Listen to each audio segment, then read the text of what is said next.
আপনি চেনেন না? হয় ইনি দেশে উন্নয়নমূলক কাজ বিগত দিনেও করেছে। যেমন এই হাসপাতাল, আপনাদের তুলাতলি, কুয়াকাটায় পৌরসভার তুলাতলি হাসপাতাল উনি করছে।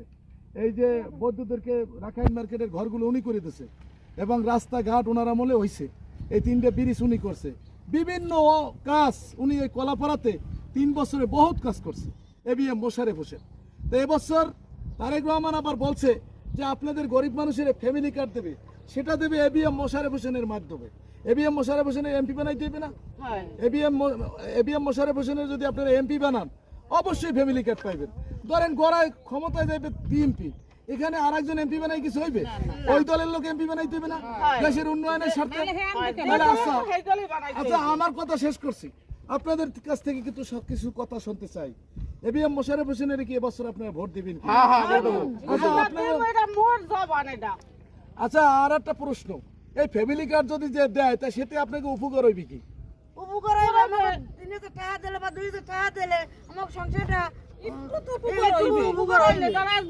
চলতে পারতে পারলাম না। 3000 টাকা পাইলাম উপকার হইলে আজ মোরা ঘরাইলে রাষ্ট্রে মোরা ঘরে থাকতে পারি না, কাগজ দিয়ে থাইয়া ঘর পাইলাম মুখ উপকার হইলে। আচ্ছা দীর্ঘ 17 বছর আওয়ামী লীগ এই দেশে ক্ষমতায় ছিল।